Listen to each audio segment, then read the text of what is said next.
Hello everyone, আমি doctor Gautam বিশ্বাস। আজকে একটা ইন্টারেস্টিং টপিক নিয়ে আলোচনা করব, কিন্তু সেটা আলোচনা করার আগে একটা সুন্দর উদাহরণের মাধ্যমে আমরা এই আলোচনাটা শুরু করব। ধরুন আপনি ইউটিউবে ভিডিও দেখছেন এবং বিভিন্ন রকমের রিলস তো এখন রয়েছে, তার মধ্যে খাবারের রিলস দেখবেন অন্যতম আর কি।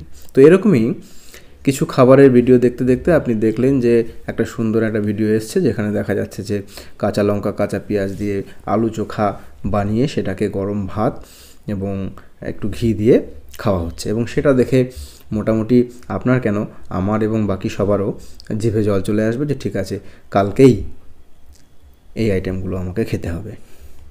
তো যথারীতি আপনি সব কিছু রেডি করে নিলেন, রেডি করে এবার কালকে আপনি আলু চোখা বানাতে যাচ্ছেন, তখন দেখলেন যে কাঁচা লঙ্কাটা আপনার নেই, শেষ হয়ে গেছে। তখন অগত্যা আপনি কি করলেন না, শুকনো লঙ্কা ভেজে সেটা দিয়ে আলু চোখাটা বানিয়ে নিলেন এবং খাওয়ার পরে দেখলেন যে টেস্ট দারুণ, টেস্টে কোনো কম্প্রোমাইজ নেই। তো এই উদাহরণটা দেওয়ার উদ্দেশ্য হচ্ছে যে দেখুন, এটা করা উচিত ওটা করা উচিত আমরা বলি, কিন্তু সে সবসময় আইডিয়ালি যে ওই জিনিসগুলো আমরা করতে পারি অ্যাকর্ডিং টু সিচুয়েশন এরকম কিন্তু নয়। আমাদেরকে আমাদের জীবনের যে বিভিন্ন ইভেন্ট বা ঘটনাগুলো রয়েছে সেগুলোকে বিভিন্ন সময়ে পরিস্থিতির বশবর্তী হয়ে বিভিন্ন রকমভাবে মডিফাই করে নিতে হয়, অ্যাডজাস্ট করে নিতে হয় বা কম্প্রোমাইজ করে নিতে হয়, এবং দেখা যায় যে ম্যাক্সিমাম ক্ষেত্রে আমাদের জীবনটা খুব ভালো চলে যায় এবং আমরা বেস্ট রেজাল্টও পাই। যাক, এবার চলে আসি আমাদের মেইন টপিকে, যে এই উদাহরণটা দেওয়ার উদ্দেশ্য কী। দেখুন, এই উদাহরণ দেওয়ার উদ্দেশ্য হচ্ছে যাতে আমার মেইন টপিক যেটা সেটা বুঝতে অনেকটা সুবিধে হয়। মানে এটা করা উচিত ওটা করা উচিত, এই উচিত কিন্তু সবসময় সম্ভব হয় না, সবসময় পরিস্থিতি সেরকম থাকে না। তো সেক্ষেত্রে আমাদেরকে আমরা বেস্ট রেজাল্ট কীভাবে পাবো একটু মাথা খাটিয়ে আমরা সেই জিনিসটা খুঁজে নেব। আপনারা দেখবেন অনেক রকমের ডক্টর ক্যাটাগরির নাম শুনে থাকবেন: general practitioner, specialist doctor, MD medicine doctor বা MD doctor, DM, neuro, cardio, gastro, এরকম অনেক সময় কোনো একটা সমস্যা হলে আপনারা ভ্যাবাচাকা খেয়ে যান যে কোন ডাক্তারকে দেখালে ঠিক হবে। তো মানে সমস্যা থেকে তখন ডাক্তার সিলেক্ট করা, মানে কাকে দেখাবো, এটাই যেন একটা বড় চিন্তার হয়ে ওঠে। তো এই প্রশ্নের উত্তর নিয়েই আজকে আমাদের এই আলোচনা, যে কোন রোগে কোন ডাক্তারকে দেখাবো বা কোন ডাক্তারকে দেখানো উচিত, এবং উচিতটা তো আগেই বললাম যে সব সময় সম্ভব হয় না। তো সেরকম সিচুয়েশন যদি আসে তাহলে কিভাবে মডিফাই করে বা অ্যাডজাস্ট করে কোন ডাক্তারকে দেখালে আপনি বেস্ট রেজাল্ট পাবেন, সেই জিনিস নিয়ে আজকে আমাদের আলোচনা। ঠিক আছে, চলুন তাহলে দেখে নেওয়া যাক এক এক করে। চলুন 1 নম্বর সমস্যা নিয়ে আমরা আলোচনা করব। 1 নম্বর সমস্যা হচ্ছে কোমরে ব্যথা। দেখুন, কোমরে ব্যথা এমন একটি সমস্যা বা এমন একটি রোগ যে কোনো ডাক্তারই কিন্তু এই সমস্যার জন্য আপনাকে চিকিৎসা করতে পারেন, যে কোনো একজন ডাক্তারকে ইনিশিয়ালি দেখাতে পারেন।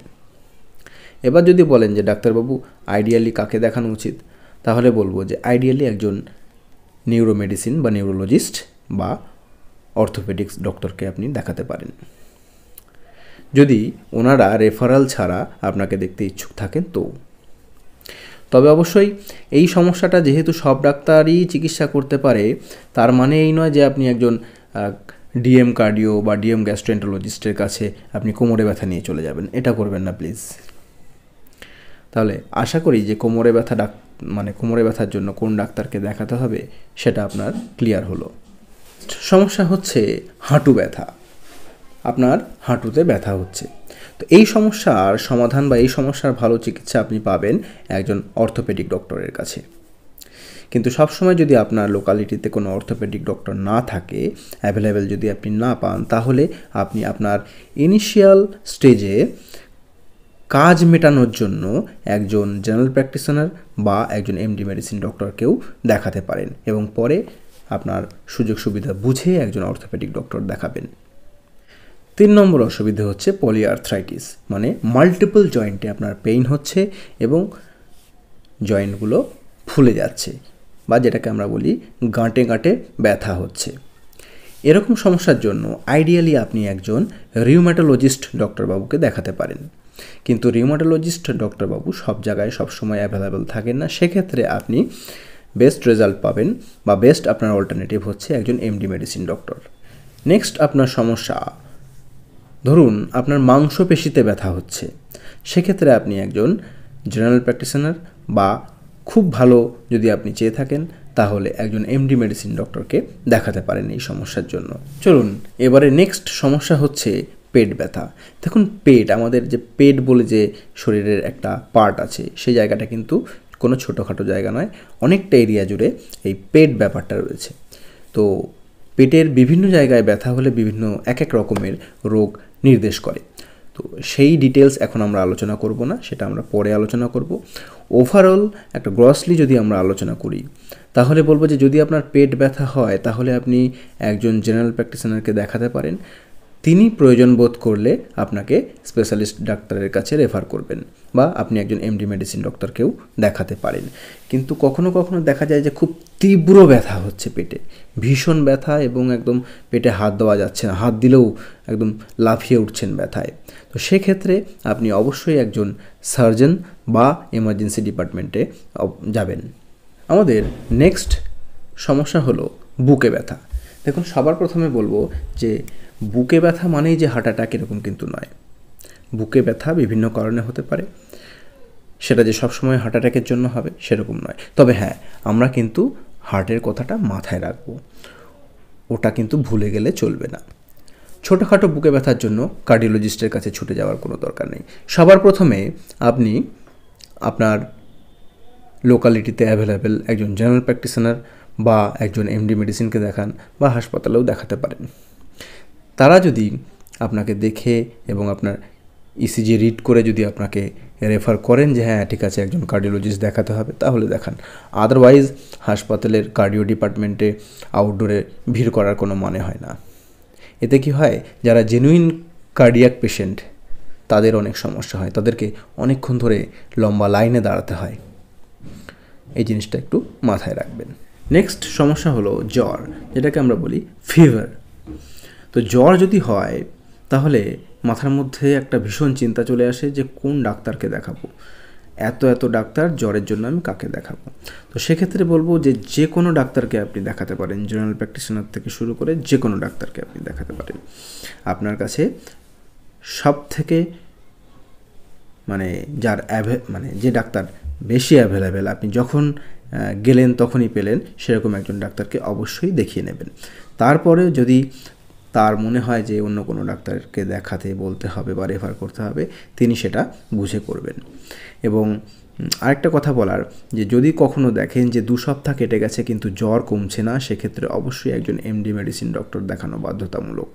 ধরুন বাচ্চাদের কোনো একটা সমস্যা হচ্ছে, তো সেক্ষেত্রে বলবো যে যদি কোনো বাচ্চাদের সমস্যা, 11 বছরের নিচে যদি কোনো বাচ্চার কোনো সমস্যা হয়, তো সেক্ষেত্রে অবশ্যই একজন শিশু বিশেষজ্ঞ বা পেডিয়াট্রিশিয়ানকে দেখাবেন। এবং যদি পেডিয়াট্রিশিয়ান ওই মুহূর্তে অ্যাভেলেবেল না পান, তাহলে একজন জেনারেল প্র্যাকটিশনার ডাক্তারবাবুকে ইনিশিয়ালি দেখিয়ে নিন, পরে অবশ্যই শিশুর ডাক্তারকে দেখাতে হবে। হাড় ভাঙা, যদি কোনো ফ্র্যাকচার হয়, তো সেক্ষেত্রে এদিক ওদিক সময় নষ্ট না করে আপনি একজন অর্থোপেডিক ডক্টরকে দেখাবেন অথবা হাসপাতালের এমার্জেন্সিতে যাবেন। দেখবেন এরকম অনেক পেশেন্ট আছেন, কিছু ক্রনিক কেস, যেমন হচ্ছে গলব্লাডারের স্টোন বা হার্নিয়া, মানে দেখবেন পেটের এক সাইডে একটু ফুলে ভেতর থেকে কিছু একটা যেন বেরিয়ে আসছে, এরকম হার্নিয়া যেটাকে আমরা বলি। তো এরকম কেসগুলো, এই সমস্ত রোগীদের ক্ষেত্রে বলবো এনারা কি করেন না, এনারা দেখবেন ওই রিপোর্ট নিয়ে এই ডাক্তার সেই ডাক্তার করে অনেক সময় নষ্ট করেন। জেনারেল প্র্যাকটিশনারকে দেখান, কখনো কখনো এমডি মেডিসিনকে দেখান, এরকম মানে তারা বুঝতে পারেন না, হয়তো ডাক্তারবাবুর নাম ডাক শুনেছেন, ডাক্তারবাবু খুব ভালো, তারা সেখানে চলে গেছেন। এটা করবেন না। গলব্লাডার স্টোন অথবা হার্নিয়ার ক্ষেত্রে আপনি একজন জেনারেল সার্জনকে সবার প্রথমে দেখান, উনি আপনার এই সমস্যার জন্য আপনাকে বেস্ট ট্রিটমেন্ট দিতে পারবেন। যেমন মহিলাদের ক্ষেত্রে কিছু গাইনোকোলজিক্যাল সমস্যা থাকে, সেক্ষেত্রেও দেখা যায় যে হয়তো ওই লোকালিটিতে আপনার নাম ডাক শুনেছে, মানে একজন জেনারেল প্র্যাকটিশনার বা এমডি মেডিসিন, এরকম কোনো এক ডাক্তারবাবুর খুব নামডাক, ডাক্তারবাবু খুব ভালো, তো সেখানে দেখাতে এসছেন। তো আমি তাদেরকে সাজেস্ট করব যে যদি বেস্ট রেজাল্ট পেতে চান তাহলে ইনিশিয়ালি দেখাচ্ছেন ঠিক আছে, জেনারেল প্র্যাকটিশনার দেখান, কিন্তু অবশ্যই একজন গাইনোকোলজিস্ট দেখাবেন। যদি আপনার কোনো চামড়ার সমস্যা হয়, মানে হচ্ছে স্কিন ডিজিজ যদি থাকে, তাহলে সেক্ষেত্রে আপনি অবশ্যই একজন ডার্মাটোলজিস্ট দেখাবেন, এবং আপনার অল্টারনেটিভ হচ্ছে একজন জেনারেল প্র্যাকটিশনার। তো ডার্মাটোলজিস্ট যদি ওই মুহূর্তে অ্যাভেলেবেল না থাকে তাহলে একজন জেনারেল প্র্যাকটিশনারকে দেখাবেন। এবার চলে আসি মাথা ব্যথা, মানে হেডেক। দেখবেন ম্যাক্সিমাম মাথা ব্যথা বা হেডেক হঠাৎ করে হচ্ছে, আপনি দেখবেন একজন জেনারেল প্র্যাকটিশনারকে দেখালেন, বা অনেক সময় নিজে থেকেই আপনি হয়তো একটু ব্যথার ওষুধ খেলেন, কমে যায়। কিন্তু কিছু কিছু মাথা ব্যথা আছে যেগুলো কমে না, অনেক দিন যাবত আপনি ভুগছেন, বারবার হচ্ছে, এক সপ্তাহ পরপর একবার করে হচ্ছে, দুবার করে হচ্ছে, বা কোনো একদিন সারা দিন ধরে ব্যথা। তো এরকম যদি কোনো সমস্যা বা আপনার হেডেক রিলেটেড কোনো প্রবলেম থেকে থাকে, তো সেক্ষেত্রে আপনি অবশ্যই একজন এমডি মেডিসিন দেখাবেন, এবং উনি যদি বোঝেন যে আপনাকে নিউরোলজিস্টের কাছে পাঠাতে হবে, তাহলে উনি আপনাকে রেফার করে গাইড করে দেবেন। এবারে চলে আসি খুব কমন একটা প্রবলেম, যেমন ডায়রিয়া বা গ্যাস্ট্রোএন্টারাইটিস। তো এই রোগের ক্ষেত্রে আপনি কোন ডাক্তারকে দেখাবেন? তো এই রোগের ক্ষেত্রে আপনি আপনার এরিয়াতে ইজিলি অ্যাভেলেবেল জেনারেল প্র্যাকটিশনার যদি থাকে তাকে দেখান, অথবা একজন এমডি মেডিসিনকে দেখান। আরেকটা রোগের নাম আপনারা শুনে থাকবেন, যেটাকে বাংলায় রক্তাল্পতা বলা হয় বা অ্যানিমিয়া। তো যে সমস্ত রোগী রক্ত কম, সে সমস্ত রোগী একজন এমডি মেডিসিন ডক্টরকে দেখান, এবং উনি প্রয়োজন বোধ করলে আপনাকে একজন হিমাটোলজিস্ট ডক্টরবাবুর কাছে রেফার করবেন। আরেকটা সমস্যা হচ্ছে পায়খানার রাস্তায় ব্যথা, আবার পায়খানা রাস্তা থেকে রক্তক্ষরণ। তো এই সমস্ত রোগের ক্ষেত্রে আপনাদেরকে বলবো যে শুরুতেই আপনারা একজন জেনারেল সার্জনকে দেখান। প্রাইভেট পার্ট বলে অনেকেই জেনারেল সার্জনকে দেখাতে চান না, এমনি জিপি বা এমডি মেডিসিন ডাক্তারকে দেখাতে যান, এবং আপনারা অনিচ্ছুক হন যে ওই প্রাইভেট পার্টটা আপনি এক্সামিনেশন করার জন্য দেখাবেন না। তো সেক্ষেত্রে আমি সাজেস্ট করব যে আপনারা একজন জেনারেল সার্জনকে দেখান, এবং প্রাইভেট পার্ট এক্সামিনেশনের অবশ্যই কনসেন্ট দেবেন, তাতে আপনার চিকিৎসাটা কিন্তু সঠিক হবে। জেনারেল প্র্যাকটিশনার বা এমডি মেডিসিন ডাক্তারবাবুকে দেখিয়ে সময় নষ্ট করবেন না। দেখবেন কিছু কিছু রোগী আছে যাদের ঘুম ভালো হয় না, একটু মুডটা ডাউন হয়ে থাকে, শরীরটা আনচান করে, বিভিন্ন রকমের সমস্যা হয় শরীরে, ঠিক স্পেসিফিক্যালি বলতে পারে না। তো এই সমস্ত রোগীদের জন্য বলবো যে আপনারা অবশ্যই একজন সাইকিয়াট্রিস্টকে দেখাবেন, আর আপনাদের অল্টারনেটিভ হলো একজন এমডি মেডিসিন বা জেনারেল প্র্যাকটিশনার, তবে বেস্ট হচ্ছে সাইকিয়াট্রিস্ট। যদি আপনার হাইপারটেনশন থাকে, মানে আপনার প্রেশারটা বেশি, তো সেক্ষেত্রে আপনি একজন জেনারেল প্র্যাকটিশনারকে দেখাতে পারেন, আপনি একজন এমডি মেডিসিনকে দেখাতে পারেন, এবং আপনি একজন কার্ডিওলজিস্টকেও দেখাতে পারেন। যদি আপনার ডায়াবেটিস মেলাইটাস বা থাইরয়েডের রোগ থাকে, তাহলে আপনার জন্য হচ্ছে মানে বেস্ট অপশন হচ্ছে এন্ডোক্রিনোলজিস্ট, কিন্তু সব সময় সব জায়গায় এন্ডোক্রিনোলজিস্ট অ্যাভেলেবেল থাকে না, সেক্ষেত্রে আপনাকে অল্টারনেটিভ হিসেবে ইনিশিয়ালি একজন এমডি মেডিসিন বা জেনারেল প্র্যাকটিশনার কনসাল্ট করতে হবে। তারপর সময় মতো আপনার যদি মনে হয় যে আপনি এন্ডোক্রিনোলজিস্ট দেখাবেন, তো আপনি দেখাবেন। ধরুন আপনি অনেক দিনের পেটের সমস্যায় ভুগছেন, তো সেক্ষেত্রে আপনি অবশ্যই একজন গ্যাস্ট্রোএন্টারোলজিস্ট দেখান, এটাই আপনার জন্য বেস্ট অপশন। আর অল্টারনেটিভ হিসেবে আপনি একজন এমডি মেডিসিন বা জেনারেল প্র্যাকটিশনারকে দেখাতে পারেন। আরেকটা সমস্যা নাক থেকে রক্তক্ষরণ। দেখুন নাক থেকে রক্তক্ষরণ বিভিন্ন কারণে হয়, অনেক সময় প্রেশার বেড়ে গিয়েও হতে পারে, আরও অন্যান্য রোগ রয়েছে তার জন্য হতে পারে। তো ইনিশিয়ালি যখন অ্যাক্টিভ ব্লিডিং হচ্ছে, তখন আপনি একজন ইএনটি স্পেশালিস্ট বা সবথেকে ভালো হাসপাতালের এমার্জেন্সি, সেখানে গিয়ে দেখান, এবং সেখানে আপনার রোগ নির্ণয় হলে যে কারণে আপনার নাক থেকে রক্তক্ষরণ হচ্ছে, আপনাকে সেখান থেকে সেভাবে ডাক্তারবাবুরা গাইড করে দেবে।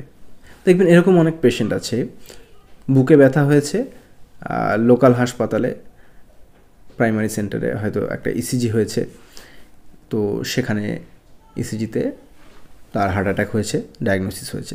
তো তারপর তিনি কি করছেন না, ওই পেশেন্ট বিভিন্ন এই ডাক্তার সেই ডাক্তার করে সময় নষ্ট করছেন। তো সেটা করবেন না, এই সমস্ত পেশেন্টকে সোজা টার্সিয়ারি কেয়ার সেন্টারের এমার্জেন্সিতে নিয়ে আসবেন, মানে মেডিকেল কলেজ হসপিটাল যেগুলো, বা যেখানে হার্ট অ্যাটাকের চিকিৎসা হয়। এখন তো ডিস্ট্রিক্ট লেভেলেও হার্ট অ্যাটাকের চিকিৎসা হচ্ছে, তো সেখানে এমার্জেন্সিতে নিয়ে আসবেন, সেখানে চিকিৎসা করান। চেম্বার বা আউটডোরে এসে ইনিশিয়ালি ভিড় করবেন না। হ্যাঁ, পরে আপনাকে ছুটি হয়ে গেল আপনার, পরে আপনাকে ওপিডিতে আসতে বলা হলো, তখন আপনি এসে দেখান, ঠিক আছে? তো এই জিনিসটা একটু মাথায় রাখবেন। দেখবেন অনেকের এরকম সমস্যা হয়, হঠাৎ করে চোখের সামনে অন্ধকার হয়ে যায় এবং আপনি মূর্ছা যাওয়ার মতো হয়ে যাচ্ছে, পড়ে যাচ্ছেন, তো এটাকে সিনকোপাল অ্যাটাক বলে আর কি। তো এই সমস্ত সমস্যা যদি আপনার হয়ে থাকে তাহলে আপনি একজন এমডি মেডিসিন দেখান বা একজন কার্ডিওলজিস্ট দেখান, এবং এমডি মেডিসিন ডাক্তারবাবু প্রয়োজন বোধ করলে আপনাকে রেফারও করতে পারেন কার্ডিওলজিস্টের কাছে। দেখবেন কিছু কিছু পেশেন্ট আছেন বহুদিন যাবৎ বিভিন্ন গাঁটে ব্যথা হচ্ছে, কোমরে ব্যথা, হাঁটুতে ব্যথা, বয়স বেশি, তো ব্যথা কিছুতে কমছে না। তো তাদেরকে দেখবেন অনেক ডাক্তারবাবু ফিজিওথেরাপির কথা বলেছেন, কিন্তু এই জিনিসটা আপনারা করেন না। তো ব্যথার ওষুধ কতদিন খাবেন, কত খাবেন? ব্যথার ওষুধ তো বেশি খাওয়াও ভালো না। তো সেক্ষেত্রে এই কথাটা শুনুন একজন ফিজিওথেরাপিস্ট বা পিএমআর ডিপার্টমেন্ট, হাসপাতালের পিএমআর ডিপার্টমেন্টে দেখান, ব্যায়ামের ঘর যেটাকে আমরা বাংলায় বলি, তো ওখানে দেখান, দেখবেন অনেক ভালো রেজাল্ট পাবেন। শ্বাসকষ্টের রোগ মানে সিওপিডি বা অ্যাজমা, এরকম যদি কোনো রোগ থেকে থাকে আপনার, তাহলে আপনার জন্য বেস্ট হবেন একজন চেস্ট স্পেশালিস্ট ডক্টর। অল্টারনেটিভ হিসেবে আপনি একজন এমডি মেডিসিন বা জেনারেল প্র্যাকটিশনারকেও দেখাতে পারেন। তাহলে আমাদের ওভারঅল আলোচনা থেকে আমরা যেটা বুঝলাম যে কিছু কিছু সমস্যা আছে একদম গোদা সমস্যা, যেগুলো আপনারা নাম শুনলে বা আপনারাও জানেন যে কোন ডাক্তারবাবুকে দেখাতে হবে, কিন্তু কিছু কিছু সমস্যা আছে যেগুলো একটু ওভারল্যাপিং। তো এই সমস্ত রোগের ক্ষেত্রে আপনারা একটু কনফিউজড হয়ে যান যে কোন ডাক্তারকে দেখাবো, ঠিক বুঝতে পারেন না। তো সেই জিনিসটাই যাতে অসুবিধে না হয়, কনফিউশনটা যাতে ক্লিয়ারলি কেটে যায়, তার জন্য আমি এই ভিডিওটা আজকে বানিয়েছি। একটু মন দিয়ে দেখবেন এবং একটু বোঝার চেষ্টা করবেন, একটু বুঝতে হবে, শুধু শুনলে হবে না। কিছু কিছু কঠিন টার্ম আলোচনা করেছি, তো কঠিন ঠিক নয়, মানে দু একবার শুনবেন, দেখবেন বুঝতে পারবেন। ধন্যবাদ। আমি আপনাদের সাথে ডক্টর গৌতম বিশ্বাস।